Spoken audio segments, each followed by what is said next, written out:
मुंबई के मीरा भाईंदर से जुड़ी बड़ी खबर। भाईंदर में हनुमान मंदिर विवाद पर बीजेपी शिवसेना आमने सामने।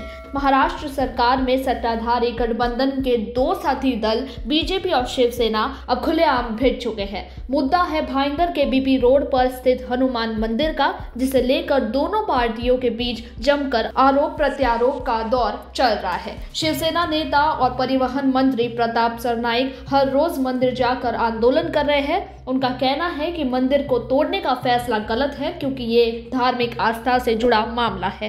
प्रताप सरनाईक का यह भी आरोप है कि बीजेपी विधायक नरेंद्र मेहता के भाई विनोद मेहता मंदिर के पास बनी पुरानी श्याम भवन इमारत को तोड़कर नया निर्माण कर रहे हैं और उसी के लालच में बिना अनुमति के मंदिर तोड़ने की साजिश रची जा रही है।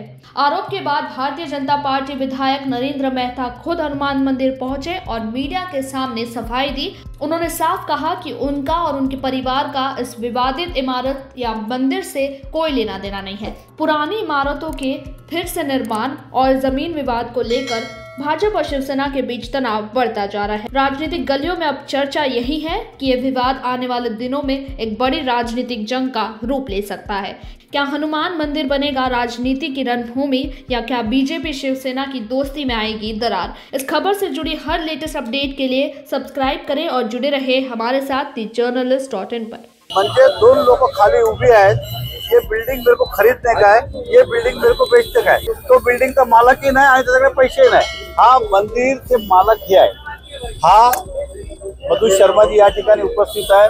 आम्ही ज्यावेळी मीराबाईला 50 वर्ष अगोदर आलो त्यावेळी हे आमचे मकान मालक होते, जागा मालक होते।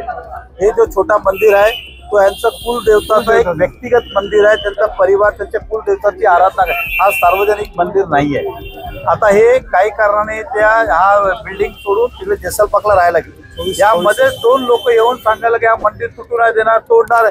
अरे हे उभे आहे सोसायटी, कोण तोडत नाही काय नाही, स्वतःहून जसं बोलतो मी ही बिल्डिंग विकतो आणि विकत घेतोय, तसं चाललंय की कोण तोडत नाही काय नाही।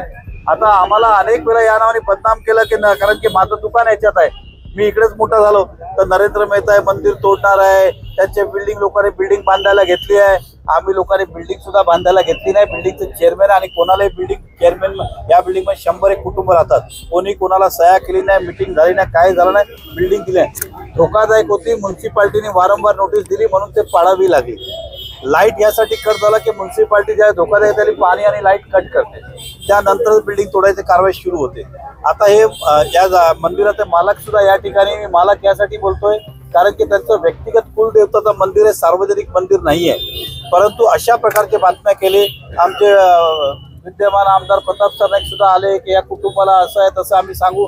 सगळं बघा, सगळे राजकारण आणि रोटी शेकायला आले।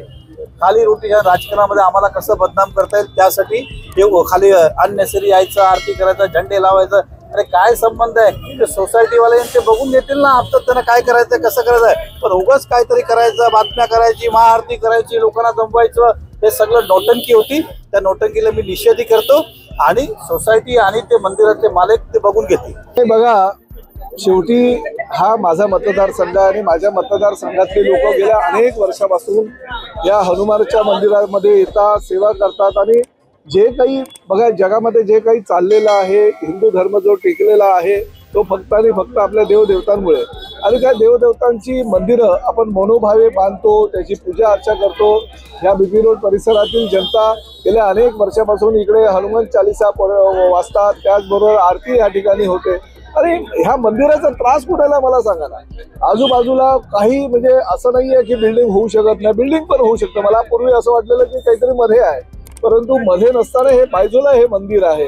त्यांना जर काही बिल्डिंग बनवायची असेल आणि मोठं टॉवर उभारायचं असेल तर त्याने एक चांगला अद्यावत मस्तपैकी हे जे मंदिर आहे त्याच्यापेक्षा दुप्पट तिप्पट आकाराचं मंदिर, चांगलं मार्बलचं वगैरे बनवावं, आधी मंदिर बनवावं, अधिकृतरित्या त्याची परमिशन महापालिकेकडनं घ्यावी, सर्व मूर्त्यांची प्रतिष्ठापना त्या ठिकाणी करावी आणि नंतर जर त्याला अडचण येत असेल तर तोडावं। पण आता लगेच या ठिकाणी दुकानाचे गाळे बांधण्यासाठी जर मंदिर तोडत असेल तर प्रताप सरनाईक ते होऊ देणार नाही। मी या सगळ्या पवनसह बाकी सगळ्या त्याच्या कार्यकर्त्यांच्या मनापासून अभिनंदन करतो की त्यांनी अतिशय चांगल्या हेतूनं, चांगल्या पद्धतीनं या मंदिराचं रक्षण केलं आणि याच्या पुढे त्यांच्या खांद्याला खांदा लावून प्रताप सरनाईक सुद्धा या मंदिराचं रक्षण केलं।